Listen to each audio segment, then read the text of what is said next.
రై రై అమరావతి అంటే ఆల్రెడీ మన కేంద్రం సాయం ప్రకటించడం అనేది ఒకటి, రెండు ఈ సిఆర్డీఏ అనే సమీక్ష. అంతకుమించి మీరు గతంలో సిఆర్డీఏ పరిధిని 6993.24 చదరపు కిలోమీటర్ల వరకు మీరు కుదించారు. కానీ అంతకుముందు 2014 నుంచి 19 మధ్య ఉన్న టీడీపీ ప్రభుత్వం ఎక్కడైతే వాళ్ళు సంకల్పించారో అంటే 8352.69 చదరపు కిలోమీటర్ల పరిధిలో మళ్ళీ సిఆర్డీఏ ఉండేలా నిర్ణయం తీసుకున్నారు. అలాగే గతంలో సింగపూర్కి సంబంధించిన డీల్ని తిరిగి పునరుద్ధరించడం, గతంలో ఎవరైతే డెవలప్మెంట్కి సంబంధించి తీసుకున్నారో వాళ్ళకి మళ్ళీ పిలవటం, అంటే అమరావతికి ఒక రూపం సంతరించుకునే దిశగా అడుగులు పడుతున్నాయి. 3 ఏళ్లలో రాజధాని అమరావతిని పూర్తి స్థాయిలో అందుబాటులోకి తేబోతున్నాం. ఇది నిన్న మంత్రి నారాయణ చేసిన ప్రకటన. సతీష్ గారు, ముందుగా మీకు ప్యానెల్లో ఉన్న అందరికీ 10 టీవీ ప్రేక్షకులందరూ నమస్కారాలు. నమస్తే అండి. 2014లో చంద్రబాబు నాయుడు గారు అధికారంలోకి వచ్చిన తర్వాత ఒక 5-6 నెలల నుంచి స్టార్ట్ అయినటువంటి వ్యధ రథ అనాలన్నమాట. ఇదంతా 5 ఏళ్ల పాటు నడిచిందప్పుడు మళ్ళీ అంతకు మించి ఇప్పుడు అదే స్టోరీ నడుస్తుంది తప్ప దీంట్లో కొత్తదనం ఏమి ఉండదు. ఎందుకు కొత్తదనం ఉన్నంటున్నా అంటే ఇస్తాంబుల్ పోతే ఇస్తాంబుల్ తరహా రాజధాని, చైనా పోతే చైనా తరహా రాజధాని, సింగపూర్ వెళ్తే సింగపూర్ తరహా రాజధాని, శ్రీలంక పోతే శ్రీలంకతో మేము ఒప్పందం కుదుర్చుకొని ఆ తరహా అభివృద్ధి చేస్తున్నాం అమరావతిలో.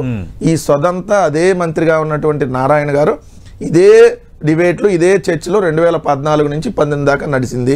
మళ్ళీ ఇప్పుడు 24 నుంచి 29 దాకా నడిచింది తప్ప అమరావతి నిర్మాణం అనేది చంద్రబాబు నాయుడు గారు తలకిందులు తపస్సు చేసిన కొత్త రాజధాని నిర్మాణం అనేది ఈ ప్రపంచంలో ఎక్కడ సాధ్యం కాదు. మహా అయితే ఇప్పుడు 3 బిల్డింగ్లు ఉన్నాయి, ఏదైతే తాత్కాలిక సచివాలయం, తాత్కాలిక అసెంబ్లీ, తాత్కాలిక హైకోర్టు, ఇంకొక 4-5 బిల్డింగ్ల నిర్మాణాలు జరుగుతాయి, లేకపోతే ఇంకొక 7-8 బిల్డింగ్ల నిర్మాణాలు జరుగుతాయి తప్ప రాజధాని నిర్మాణం అనేది పూర్తి కాదు. ఎందుకంటే వీళ్ళు చెబుతున్నటువంటి సింగపూర్ కన్సార్టియంతో ఒప్పందం అనేది ఒక అవినీతి ప్రాజెక్ట్. అది ఎందుకు ఆ మాట అంటున్నా అంటే వీళ్ళు 1691 ఎకరాలు సీడ్ క్యాపిటల్లో మేము సింగపూర్ కన్సార్టియంతో ఒప్పందం చేసుకుంటున్నాం అని చెప్పి అంతకుముందు వీళ్ళు అధికారంలో ఉన్నప్పుడు చంద్రబాబు నాయుడు గారు ముఖ్యమంత్రిగా ఉన్నప్పుడే ప్రకటించారు. దాంట్లో ఏంటంటే 371 ఎకరాల్లో 5,500 కోట్లు పెట్టి అప్పుడు చెప్పింది ఇదే మంత్రిగా ఉన్న నారాయణ గారు చెప్పింది 5,500 కోట్లు పెట్టి 371 ఎకరాల్లో నిర్మాణాలు మౌలిక సదుపాయాలు మేము కల్పిస్తాము, అలానే 250 ఎకరాలను సింగపూర్ వాళ్ళకి ఉచితంగా ఇచ్చేస్తాము, ఏది ఆ కన్సార్టియం వాళ్ళకి. అలానే మిగిలిన 1,170 ఎకరాలని ఎకరం 4 కోట్ల చొప్పున అమ్మితే 4,280 కోట్లు వస్తాయి. ఆ అమ్మిన వచ్చిన డబ్బుల్లో 42% మాత్రం ఆంధ్రప్రదేశ్ ప్రభుత్వానికి, 58% సింగపూర్కి. సింగపూర్ ప్రభుత్వం రూపాయి డబ్బులు పెట్టదు. సింగపూర్ ప్రభుత్వం కాదు సార్, సింగపూర్ కన్సార్టియం అనేది ఓ ప్రైవేట్ కంపెనీలకు సంబంధించింది. దాంట్లో మొన్న అవినీతి కేసులో ఫార్ములా 1కు సంబంధించి అవినీతి కేసులో అరెస్ట్ అయినటువంటి సింగపూర్ మంత్రిగా ఉన్నటువంటి ఈశ్వరన్ గారే దీనికి అథారిటీ. ఆయనతో ఒకటి క్రియేట్ చేయించారు, అమరావతి డెవలప్మెంట్ అథారిటీ, ఏడీఏ అనేది క్రియేట్ చేసి దానికి ఎవరు దానికి డైరెక్టర్ ఏదైతే ఈశ్వరన్. ఇప్పుడు మరి అదే కన్సార్టియంతో మీరు ఒప్పందం అని చెప్తే సింగపూర్ ఆ కన్సార్టియం 58% అదే కన్సార్టియం అనే ఒక క్లారిటీ ఏమి ఇవ్వలేదు. నేను చెప్పింది ఏంటంటే సీడ్ క్యాపిటల్ నిర్మాణం విషయంలో సింగపూర్ ప్రభుత్వంతో ఉన్న ఒప్పందాన్ని గత ప్రభుత్వం రద్దు చేసింది. మంత్రి నారాయణ చేసిన కామెంట్స్ చెప్తున్నా మీకు. సీడ్ క్యాపిటల్ నిర్మాణం విషయంలో తిరిగి సింగపూర్ ప్రభుత్వ ప్రతినిధులతో సంప్రదింపులు జరపాలని నిర్ణయించాము అని. దీన్ని సింగపూర్ ప్రభుత్వంలో సింగపూర్ పార్లమెంట్ లో అడిగారు సార్. అక్కడ అప్పుడు ఉన్నటువంటి అపోజిషన్ లీడర్ అడిగితే అప్పుడు అపోజిషన్ లీడర్ ఏంటి మన ప్రభుత్వం ఇండియాలో ఏదైనా ప్రాజెక్ట్ కి సంబంధించి మనం ఒప్పందం కుదుర్చుకున్నామంటే అక్కడ డైరెక్ట్ గా అక్కడ ఉన్నటువంటి ప్రభుత్వం అంటే దాంట్లో మంత్రిగా ఉన్నటువంటి ఈశ్వరన్ ఉన్నాడు, ఇది ప్రభుత్వం కుదుర్చుకున్న ఒప్పందం కాదు, ఇక్కడ ఉన్నటువంటి ప్రైవేట్ కంపెనీల్లో ప్రభుత్వానికి కొంత వాటా ఉంటది కాబట్టి ఆ ప్రైవేట్ కంపెనీల కన్సార్టియం కుదుర్చుకున్నటువంటి ఒప్పందం దీనికి సింగపూర్ ప్రభుత్వానికి ఎటువంటి డీల్ లేదని చెప్పి సాక్షాత్ అపోజిషన్ లీడర్ అప్పుడు అడిగితే సింగపూర్ పార్లమెంట్ లో చెప్పినటువంటిది. ఇదేంటంటే దోచుకునేటటువంటి ఒక అంశంగా ఇప్పుడు సింగపూర్ మంత్రి ఈశ్వరన్ పెట్టుకుని నడిపినటువంటి డ్రామా. ఇప్పుడు అతను అవినీతి కేసులో అరెస్ట్ అయ్యాడు. సో ఇప్పుడు అసలు దీనికి సింగపూర్ వాళ్ళకి మనం ఎందుకు రండి డబ్బులు ఇవ్వటం, వాళ్ళు ఏమైనా రూపాయి డబ్బులు పెడుతున్నారా? 58% అంటే సింగపూర్ ఎవరైతే కంపెనీలు ఉంటాయో వాళ్ళకి 58% అమ్మగా వచ్చిన డబ్బులు 58% ఇస్తామంట. పర్యవేక్షణ రెండో అంశం వచ్చేసి ఇదే అమరావతి అనేది గుదిబండ. మళ్ళీ చెబుతున్నారు సార్, ఇదే ఒక రాష్ట్రానికి సంబంధించి కొత్తగా రాజధాని నిర్మాణం అనేది ఏదైతే ఒక 9 నవనగరాలు కడతాం అనేది అది పాజిబుల్ అయ్యేటటువంటి అంశం కాదు. ఎందుకంటే ఇప్పుడే అమరావతి ఎంత గుదిబండగా తయారైందంటే 5,000 కోట్ల రూపాయలు అప్పులు తెచ్చారు సతీష్ గారు. అప్పులు తెస్తే సంవత్సరానికి 1,760 కోట్లు వడ్డీ కడుతున్నాము.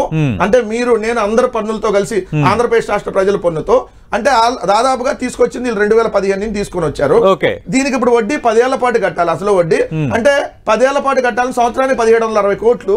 అంటే దానికి 10 ఏళ్ళు కడితే అంత 17,600 కోట్లు వడ్డీకి అసలు చెల్లించాలి. వెంకటరెడ్డి గారు 15,000 కోట్లు అప్పు తెస్తారంట కేంద్ర ప్రభుత్వం.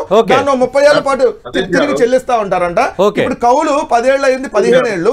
కౌలుకు సంవత్సరానికి ఒక సంవత్సరం కేంద్రం మాట్లాడి కేంద్రం మాట్లాడి 15,000 కోట్లు రాజధాని అభివృద్ధికి ఇస్తామంటే అందులో తప్పే ఉంది. దేనికి అప్పిస్తాను అంటే చంద్రబాబు మోహన్ చూసి అప్పు కూడా ఇవ్వట్లేదు సార్ రాష్ట్రానికి. ఎంతకంటే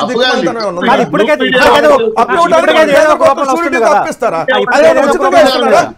ఉచితంగా ఇస్తున్నారా, అప్పుగా ఇస్తున్నారా? అప్పిస్తానికి అంటే మీ మొహం చూసి అప్పులు కూడా శ్రీనివాస్ గారు ఒక్క నిమిషం, చంద్రబాబు నాయుడు మొహం చూసి అప్పులు కూడా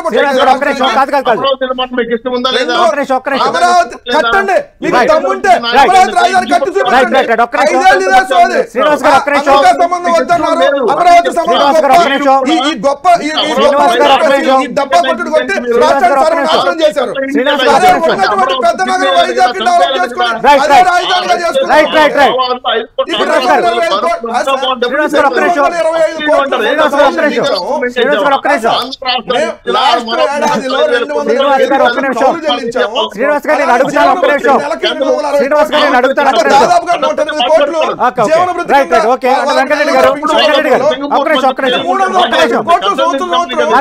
నాకు ఛాన్స్ ఇవ్వండి శ్రీనివాస్ గారు ఒక్క నిమిషం.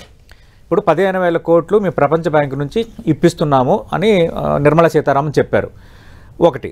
రెండోది ఆమె ఇంకో మాట కూడా అన్నారు, అలాగే సెంట్రల్ గవర్నమెంట్ కౌంటర్ ఫండ్ కింద కొంత ఇవ్వాల్సింది ఉంది, దాన్ని సాయం చేస్తాము. ఆ సాయాన్ని ఇప్పుడున్న ఆంధ్రప్రదేశ్ రాష్ట్ర ఆర్థిక పరిస్థితుల నేపథ్యంలో వారు తిరిగి పే చేస్తారా, లేకుంటే మేము గ్రాంట్గా చెయ్యాలా ఏంటనేది మేము త్వరలో నిర్ణయిస్తామన్నారు. అంటే కేంద్రం నుంచి గ్రాంట్ రూపంలో కూడా మరికొంత సాయం రాబోతుంది. ఒకటి. రెండు. ఇప్పుడు 15,000 కోట్లు 15,000 కోట్లు 30 ఏళ్ళకు అదే అంతే కదా, 30 ఏళ్ళకు తిరిగి చెల్లిస్తాం. ఇప్పుడు ఇప్పుడున్న ఆంధ్రప్రదేశ్ ఆర్థిక పరిస్థితి నేపథ్యంలో 15,000 కోట్లు ఏదో ఒక రూపంలో వస్తే తప్పేంటి రాజధాని నిర్మాణానికి? అలాగే రేపు పొద్దున్న సెంట్రల్ గవర్నమెంట్ 5,000 ఒక గ్రాంట్ గా కొంత అమౌంట్ ఇస్తామంటే తప్పేంటి? 15,000 కోట్లు కాదు సార్, 1000 కోట్లు ఉచితంగా ఇవ్వమని సెంట్రల్ గవర్నమెంట్ ని.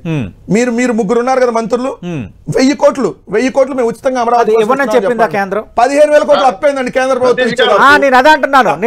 ఆ రోజు మీడియా సమావేశంలోనే నిర్మలా సీతారామన్ చెప్పిన మాట సాక్షాత్ ఆమె చెప్పింది, ఇది గ్రాంట్ కాదు, తీసుకొని వాళ్ళకి ఇస్తాము. అదే సందర్భంలో ఢిల్లీలో మీడియా ప్రతినిధులు అదే ప్రెస్ మీట్ అడిగినప్పుడు ఒక్క నిమిషం శ్రీనివాస్ గారు ఒక్క నిమిషం 1 by 1 మాట్లాడదాం. శ్రీనివాస్ గారు ఒక్క నిమిషం 1 by 1 మాట్లాడదాం. శ్రీనివాస్ గారు ఒక్క నిమిషం 1 by 1 మాట్లాడదాం. ఆ రోజు నిర్మలా సీతారామన్ చెప్పిన మాట ఏంటంటే, మరి మీరు ఇది అప్పుగా ఇస్తున్నప్పుడు మీరు చేసే సాయం ఏంటంటే, ఆమె చెప్పిన మాట కౌంటర్ ఫండింగ్ కూడా ఉంటుంది సెంట్రల్ గవర్నమెంట్ నుంచి. అయితే అది తిరిగి ఆంధ్రప్రదేశ్ ఉన్న ఆర్థిక పరిస్థితుల నేపథ్యంలో తిరిగి వాళ్ళు పే చేసుకునే పరిస్థితులు ఉన్నారా లేదంటే మీరు గ్రాంట్గా సాయం చేయాలనేది త్వరలో నిర్ణయం తీసుకోబోతున్నామని. అంటే సెంట్రల్ గవర్నమెంట్ నుంచి కూడా ఒక గ్రాంట్ రాబోతుంది రాజధానికి సంబంధించి. ఎప్పుడు ఇస్తున్నారు సార్? నిర్మలా సీతారామన్ చెప్పారు. వీళ్ళే ఉన్నారు కదా సార్ క్యాబినెట్ లో. ఇప్పుడు కొత్త ప్రభుత్వాలు వచ్చాయి కదా, ఇవ్వకపోతే మనం అడుగుదాం. సార్ పాత ప్రభుత్వమే 2014 నుంచి నిర్మలా సీతారామన్ తన మాట కట్టుబడి ఇవ్వకపోతే ఇదే వేదిక మీద నుంచి అడుగుదాం. ఎన్డీఏలో చెప్పుకున్నా మళ్ళీ కేంద్రం ఏమో లేదంటారు. ఇప్పుడు ఎన్డీఏలో కలిసి ఉంటే కేంద్రం బ్రహ్మాండంగా ఇస్తుంటారు. వెంకటరెడ్డి గారు ఒక క్లారిటీ సార్ 15,000 కోట్లు అప్ప లేదంటే 15,000 కోట్లు మీరు కేంద్రం నుంచి ఒక్క రూపాయి కూడా రాష్ట్ర ప్రభుత్వం కట్టకుండా తీసుకొచ్చే దమ్ము మీరుందా అడుగుతున్న సూటిగా చెప్పండి. ప్రపంచ బ్యాంక్ నుంచి చెప్పేది, ప్రపంచ బ్యాంక్ నుంచి మేము ఇప్పిస్తామని చెప్పారు నిర్మలా సీతారామన్. అయితే ఆ రోజే మళ్ళీ కౌంటర్ ఫండ్ ఇస్తామని చెప్పారు కాబట్టి, కౌంటర్ రైడ్ ఇస్తామని చెప్పారు కాబట్టి ఆటోమేటిక్ గా సెంట్రల్ గవర్నమెంట్ సాయం చేయడానికి ఎందుకు అనుకోవాలి మనం? ముందుగా తెచ్చి అమరావతి రియల్ ఎస్టేట్ ని బిల్డప్ చేయబోతున్నారు అంతే కదా. అప్పులు తెచ్చి అమరావతి రియల్ ఎస్టేట్ ని బిల్డప్ చేయబోతున్నారు. మీ బినామీల కోసం, కొన్న భూములు రేట్లు పెరగడం కోసం, 4 రోడ్లు వేసి కోసం ఈ రాష్ట్రానికి ఒక గుదిబండగా అమరావతిని ఆల్రెడీ తయారు చేసి 17,060 కోట్లు అసలు వడ్డీ చెల్లిస్తున్నాం సార్. 5,000 కోట్లు సార్ 5,000 కోట్లకి 17,060 కోట్లు వడ్డీ చెల్లిస్తున్నారు సంవత్సరానికి. మళ్ళీ 15,000 కోట్లు. అరే ఉన్న నగరాన్ని పెద్ద చేసుకుంటే 5,000 కోట్లు పెట్టి బ్రహ్మాండంగా శ్రీనివాస్ గారు మాట్లాడండి. అమరావతి విషయంలో మీ పాత స్టాండ్ మీద ఉన్నారు మీరు, ఇంకా వైఎస్ఆర్ కాంగ్రెస్ పార్టీ స్టాండ్ మారలేదా? 100%. 3 రాజధానులు మీ స్టాండ్ ఇప్పటికి 100%. ఇప్పటికి 3 స్టాండ్లు. ఆంధ్రప్రదేశ్ రాష్ట్రానికి మొన్న మీ ఓటమికి అది కూడా ప్రధాన కారణం అని బాగా చర్చ జరుగుతున్న నేపథ్యంలో ఇప్పుడు కూడా అంటే మళ్ళీ మీరు అధికారంలో వస్తే 3 రాజధానులేనా? ఓడిపోయినప్పుడు 100 రకాల కారణాలు 100 రకాలుగా విశ్లేషిస్తారు. ఓకే, మేము ఆంధ్రప్రదేశ్ రాష్ట్రంలో బ్రహ్మాండంగా ఉన్నటువంటి విశాఖపట్నం నగరం, అతి పెద్ద నగరంగా ఉన్నటువంటి విశాఖపట్నం నగరం ఈ రోజు సంపద నిజంగా సృష్టించడం. ఇప్పటికీ 3 రాజధానుల స్టాండ్ కి వైసీపీ కట్టుబడి ఉందా? ఆంధ్రప్రదేశ్ అమరావతికి వ్యతిరేకంగా సార్, అమరావతి ఒక రాజధానిగా ఉంటది, విశాఖపట్నం, కర్నూలు ఈ 3 ప్రాంతాలు సమానంగా అభివృద్ధి చెందాలనేటటువంటి ఆకాంక్ష ఏదైతే ఉందో దానికి ఖచ్చితంగా మేము కట్టుబడి ఉన్నాం. ఓకే, మీరు కట్టుబడి ఉన్నారు, మీరు కట్టుబడి ఉన్నారు. ఒక్క నిమిషం, మీరు కట్టుబడి ఉన్నారు, వాళ్ళు అమరావతి రాజధాని అన్నారు. గత 5 ఏళ్ళ ఆంధ్రప్రదేశ్ రాజధాని ఏంటంటే చెప్పలేని పరిస్థితిని మీరు 2 పార్టీలు కల్పించి అనుకోవాలా? మరి ఇప్పుడు ఒక రాజధాని అని ఏదో ఒక క్లారిటీ వస్తున్నప్పుడు మళ్ళీ మీరు 3 రాజధానులని అంటే ఎప్పుడు ఆంధ్రప్రదేశ్ ఒక రాజధాని విషయంలో క్లారిటీ వచ్చేది? క్లారిటీ వచ్చి అమరావతిని రాజధానిగా క్లారిటీ అన్నారు సార్. అన్నారు ఉపయోగం లేకుండా ఉపయోగం కేంద్ర ప్రభుత్వం కూడా అమరావతి రాజధాని సాయం కూడా చేస్తారు. మళ్ళీ మీరు 3 రాజధానులు అంటే పక్కన ఉన్న హైదరాబాద్, పక్కన ఉన్నటువంటి బెంగళూరు, పక్కన ఉన్నటువంటి కోల్కతా, పక్కన ఉన్నటువంటి చెన్నై, దీనికి దీటుగా తయారయ్యేటటువంటి నగరంగా ఆల్రెడీ ఉన్నటువంటి నగరం విశాఖపట్నం. అమరావతి విశాఖపట్నం 5,000 కోట్లు 10,000 కోట్ల ఖర్చు పెడితే అది 5-10 ఏళ్లలో దీని తలదన్నే రాజధాని నగరం ఉంటుంది. రోడ్డు తీసుకున్నారు. 2014-2019 మధ్య అమరావతి రాజధాని తీసుకున్నారు. కేంద్రంలో గుర్తించింది కదా, కేంద్రంలో గుర్తించింది కదా అమరావతి రాజధాని. అమరావతి గుర్తిస్తారు, రేపు విశాఖను గుర్తిస్తారు, రేపు కర్నూలు కూడా గుర్తిస్తారు. అలా గుర్తిస్తారు, ఉండకూడదని రూల్ ఏం లేదు కదా. అలా ఉన్నటువంటి నగరాన్ని మీరు 3 రాజధానులు అంటే కేంద్రం ఏమైనా గుర్తించిందా? అమరావతి రాజధాని కూడా కేంద్రం ఇప్పుడు ఏం గుర్తించలేదు కదా. గెజిట్ ఇచ్చారా? గెజిట్ ఇవ్వకుండా కేంద్ర ప్రభుత్వం అమరావతి ఆంధ్రప్రదేశ్ రాజధాని నిర్మలా సీతారామన్ పార్లమెంట్ లో ఆంధ్రప్రదేశ్ 10 ఏళ్ళు రాజధాని లేకుండా అయిపోయింది, ఆ రాష్ట్రానికి ఇప్పుడు రాజధాని అవసరం, అందుకే మీరు సాయం చేస్తున్నామని ప్రకటించిందంటే ఇక కేంద్ర ఆర్థిక మంత్రి ప్రకటనను కూడా మనం దానికి ఎండోర్స్ చేయలేము. దానికి పోలవరానికి 15,000 కోట్లు ఇచ్చేస్తున్నామని పార్లమెంట్ సాక్షిగా సంవత్సరం అయింది ప్రకటించి. పోలవరానికి మొదటి దాచి 13,000 కోట్లు ఇచ్చేస్తున్నాం అన్నారు. కేంద్ర ప్రభుత్వం చెప్పాయని ఆయన శుద్ధపోసి మాట్లాడలేదు. పార్లమెంట్ లో మంత్రులు చెప్పేటానికి వాల్యూ ఉందా? పొద్దున మాట సాయంత్రం వాళ్ళు మేము ప్రకటించేసాము. శ్రీనివాస్ గారు రాజధాని విషయంలో మా స్టాండ్ మారలేదు, మేము 3 రాజధానులకే కట్టుబడి ఉన్నాము. గతంలో లాగే విశాఖపట్నం, అమరావతి, కర్నూలు ఆ రాజధానులుగానే ఉంటాయి, మా పార్టీ స్టాండ్ మారలేదు. ఇది వైఎస్ఆర్ కాంగ్రెస్ పార్టీ స్పష్టంగా చెప్తున్న మాట. చాలా సంతోషం, వాళ్ళ పార్టీ ఉండదు, వాళ్ళు ఉండరు, వాళ్ళ జెండా చాలా మంది చూసారులే సార్. మీరు ఏం కడతారు చెప్పండి. కాలేదు, గతంలో జగన్మోహన్ రెడ్డి గారు చెప్పిన మాట ఏది నిలబెట్టుకోవాలా? 3 రాజధానులు పోయినాయి, 5 ఏళ్ళు 3 ముక్కలు అట్టాడు, 3 బాత్రూములు గట్ల. మేము ఈ రోజు చెప్తున్నాం, అమరావతి పోలవరం నిర్మించే మేము చెప్పిన హామీలు తూచా తప్పకుండా పాటించే ఓట్లకు వస్తాం. మేము చాలా చెప్తున్నాం. ఈ 2-3 పాయింట్లు చంద్రబాబు నాయుడు మాట మీద నిలబడటం, మళ్ళీ మీ తెలుగుదేశం వాళ్ళు మీరందరూ మాటల మీద నిలబడతారా? నేను చెప్పిన సూపర్ 6 పూర్తి చేస్తాం, పూర్తి చేసే రాష్ట్రాన్ని విధ్వంసం శ్రీనివాస్ చౌదరి గారు మీరు పూర్తి చేయాలన్న సంకల్పం మంచిదా కాదనటం లేదు, కానీ కేంద్రం అప్పుగా సాయం ఇవ్వడం ఏంటి? కేంద్రం సాయం ఇవ్వాలి కదా ఇప్పుడున్న పరిస్థితుల్లోని, ఎందుకు రాబట్టుకోలేకపోతున్నారు? వెంకటరెడ్డి గారు స్థూలంగా అడుగుతున్నది.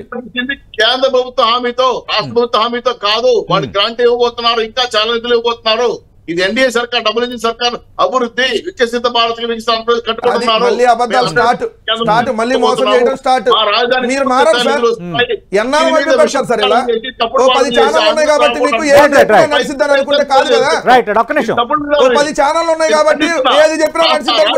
ఛానళ్లున్నా పత్రికలున్నా ప్రజల మ్యాండేట్ అనేది ఫైనల్. ప్రజలు ప్రతిదీ గమనిస్తారు, ఎవరు కరెక్ట్ గా వెళ్తున్నారు, ఎవరు కరెక్ట్ గా వెళ్ళట్లేదు, ఎవరి నిర్ణయాలు కరెక్ట్, ఎవరి నిర్ణయాలు కాదనేది ప్రజలు ప్రతిదీ గమనిస్తారు. మీరు మాట్లాడినంత మాత్రానో, మనం మాట్లాడినంత మాత్రానో, ఒక 10 మీడియా ఛానళ్లు, ఒక 10 మీడియా పత్రికలు రాసినంత మాత్రాన కాదు. పబ్లిక్ చాలా తెలివి మీరు ఉన్నారు, పబ్లిక్ ప్రతిదీ ఆలోచన చేస్తున్నారు, ఏది కరెక్ట్ ఏది కరెక్ట్ కాదు, ఎవరి వాదన కరెక్ట్ ఎవరి వాదన కరెక్ట్ కాదు. రాశారు 13 లక్షల కోట్లు ఒక రోజు అప్పు, ఈ రోజు అప్పు మళ్ళీ 9 లక్షల కోట్లు అంటారు. నేను అదే అంటున్నా, మీడియా ప్రజలను ఇన్ఫ్లుయెన్స్ చేయలేదు, మీడియా ప్రజలను ఇన్ఫ్లుయెన్స్ చేయలేదు, ఎస్పెషల్లీ పొలిటికల్ గా. భూములు రీసర్వే మీద అబద్ధాలు చెప్పారు, మళ్ళీ అదే భూములు రీసర్వే అని మేము కొనసాగిస్తున్నాం అంటారు, ప్రతిదానికి యూటర్న్లు మేము తీసుకున్న ప్రభుత్వాన్ని తప్పన్నారు, మళ్ళీ దాన్నే కొనసాగిస్తా ఉంటారు, వాలంటీర్లు కొనసాగిస్తా ఉంటారు, యూటర్న్లు తీసుకొని ఈ రోజు కూడా నేను ఒక్కటే స్పష్టంగా అడుగుతున్నాను సార్, అమరావతి అనేది ఆంధ్రప్రదేశ్ రాష్ట్రానికి ఇది రియల్ ఎస్టేట్ గుదిబండ, ఇది ఆంధ్రప్రదేశ్ నెత్తిన అప్పుల కుప్పగా తయారు తప్ప ఏ రోజు సంపద సృష్టించేటువంటి నగరం కాదు. ఉన్నటువంటి నగరం ఆల్రెడీ సంపద సృష్టిస్తున్నటువంటి నగరం విశాఖపట్నం, దాన్ని కొద్దిగా డెవలప్ చేసుకుంటే ఆల్రెడీ అమరావతి డెవలప్ చేసుకుంటారు. కానీ అక్కడ ప్రజలు కూడా మిమ్మల్ని ఆదరించలేదు కదా. తెలుగుదేశం పార్టీకి వచ్చిన హైయెస్ట్ మెజార్టీలో విశాఖ సిటీలోనే 543 పార్లమెంట్ నియోజకవర్గాలు భారతదేశంలో ఉంటే ఒక పార్లమెంట్ నియోజకవర్గానికి డైరెక్ట్ గా ఎలక్షన్ జరగలేదు. మిగిలిన 542లో 538 పార్లమెంట్ నియోజకవర్గాల్లో ఓటర్లు పోలింగ్ రోజుకి కౌంటింగ్ రోజుకి తేడా ఉంది. డిబేట్ పెడదాం దాని మీద. మరి అంటే 4 పార్లమెంట్ నియోజకవర్గాలు ఉంటే ఓవరాల్ భారతదేశంలో ప్రతి పార్లమెంట్ నియోజకవర్గంలో పోలైన ఓట్లకి కౌంటింగ్ ఓట్లకి ఎందుకు డిస్కషన్ మీరు తేడా వచ్చిందంటున్నారు, అలాగే ఈవీఎం అంశాలు ప్రస్తావిస్తున్నారు కాబట్టి మరి ఎందుకు వైఎస్ఆర్ కాంగ్రెస్ పార్టీ దీనిపై న్యాయ పోరాటం చేస్తాను ఒక నిర్ణయం తీసుకోలేకపోతుంది? మీరు వెళ్ళొచ్చు కదా, దీన్ని క్వశ్చన్ చేసి మీరు ఒక రాజకీయ పార్టీగా మీరు ఒక రాజకీయ పార్టీగా గుర్తింపు పొందిన రాజకీయ పార్టీగా తర్వాత యు హావ్ దట్ ఎంటిటీ, దాన్ని కోర్టులో ప్రూవ్ చేసేటటువంటి అంశంలో అవదు అది, దాని మీద అందుకని వెళ్ళేటటువంటి అంశం కాదు. బట్ ప్రజలకు వాస్తవాలు తెలియాలనే అంశం మీద ఖచ్చితంగా డిబేట్ చేస్తాం. మీరు చెప్తున్న విషయాలు మీరు చెప్తున్న ఆధారాలు కరెక్ట్ అనుకుంటే భారత ఈసీకి ఫిర్యాదు చేయాలి, ఈసీ ఫిర్యాదు తీసుకోకపోతే సుప్రీంకోర్టు మెట్లు ఎలక్షన్ కమిషన్ ఎందుకు రియాక్ట్ అవ్వట్లేదు సార్? ఇప్పుడు దాకా అడగండి. ఇన్ని సంస్థలు ఏడీఆర్ మొదలుకొని అన్ని సంస్థలు ఇదిగోండి భారత ఎన్నికల సంఘం ఇప్పుడు వరకు ఎందుకు నోరు మెదపట్లేదు? అదే నోరు మెదపట్లేదు కదా, మీరు ఎందుకు దీనిపైన అంటే వాళ్ళు ఒప్పుకున్నట్టుగా అంటే చేయలేదు సార్ కోర్టులో. సార్ రాష్ట్రం విడిపోయిన 10 ఏళ్ల తర్వాత కూడా విడిపోయిన దాని మీద వేస్తే ఉండవాలి గారు ఏమైంది సార్? ఇది చాలా కీలకమైనది, మీరు పదే పదే ప్రస్తావిస్తున్నారు కాబట్టి నిజంగా అది జరుగుంటే వ్యత్యాసం వచ్చిందా లేదా మీరు చెప్పండి సార్. వ్యత్యాసం జరిగింది కదా, పోలింగ్ రోజుకి కౌంటింగ్ రోజుకి తేడా ఉంది కదా, ఎందుకు వచ్చినాయి? ఎందుకు అన్ని పార్లమెంట్ నియోజకవర్గాల్లో ఓట్లు తేడా వచ్చినాయి? దాదాపుగా ఆంధ్రప్రదేశ్ లో 49 లక్షల ఓట్లు తేడా వచ్చింది పోలింగ్ రోజుకి కౌంటింగ్ రోజుకి. యాడ్ నుంచి వస్తాయి ఆ ఓట్లు తేడా? అదే చెప్తున్నా మీకు, ఇంత ఆధారాలు ఉన్నప్పుడు మీరు ఎందుకు మీరు అక్కడికే పరిమితం అవుతున్నారు? మీరు ఎందుకు స్టెప్ ఫార్వర్డ్ ఎందుకు వెళ్ళిపోతున్నారు? ఒక మాట క్లియర్ గా, ఇది వాస్తవం అనేది అందరికీ తెలుసు. ఇప్పుడు ఎన్నికల సంఘం రియాక్ట్ అవ్వలేదు ఇప్పటి వరకు. ఎందుకు అవ్వట్లేదు? మీరు అన్న న్యాయ పోరాటం అయినా అది అవ్వదు. ఆల్రెడీ ఎలక్షన్ అయిపోయింది, మళ్ళీ ఎలక్షన్ వచ్చేదాకా కూడా దీని మీద న్యాయస్థానాల్లో రాదు వెళ్ళినా కూడా, దానివల్ల ఉపయోగం ఉండదు. బట్ ప్రజల్లో చర్చ జరగాలి, జరిగినటువంటి వాస్తవం తెలియాలి, వీళ్ళు ఏ విధంగా గెలిచారని చేయాలి.